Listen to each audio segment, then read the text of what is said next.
Hello everyone, it's me, your average bonehead, Jay. And our next Steven Universe episode is Monster Buddies.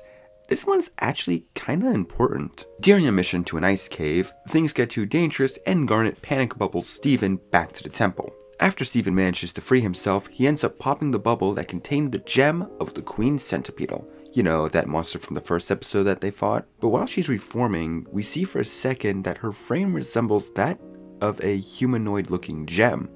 Interesting. Even more interesting, the Centipedal seems to realize that she's scaring Steven and ends up shapeshifting her form into a smaller, cuter design. Before Steven can truly question any of this though, the gems show up attacking the Centipedal, but Steven says he can tame her and make her a crystal gem. So the gems leave him outside with her for a bit, and Steven actually does manage to tame her by using a brand of chips known as chaps that she ends up really liking, even though gems can't eat. But all the proof Steven needed to know that she was tamed is that she ends up saving him from an angry seagull by using her acid spit. When Steven brings her back inside to show the gems that he has tamed her, we do get one of my favorite visual gags ever. Steven, you can't just—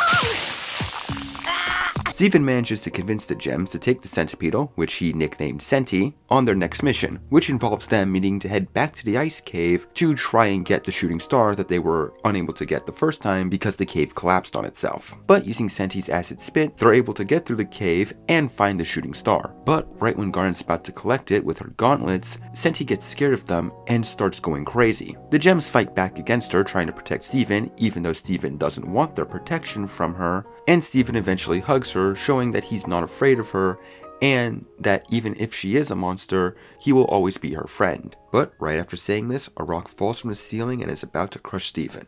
But then Senti pushes him right out of the way just in time, sacrificing herself. She is ultimately poofed and put back into her gem form.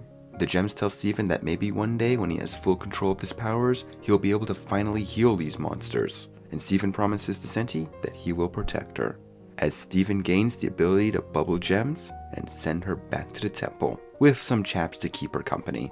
And the episode ends on that note. Monster Buddies is actually a really sweet and very important episode when it comes to the lore of the gems.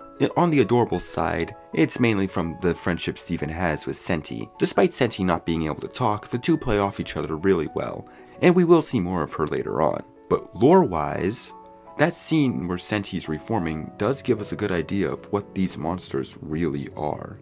Plus, what the gems state at the ending of the episode. So like I said before, Monster Buddies is a really important episode when it comes to the greater story of Steven Universe.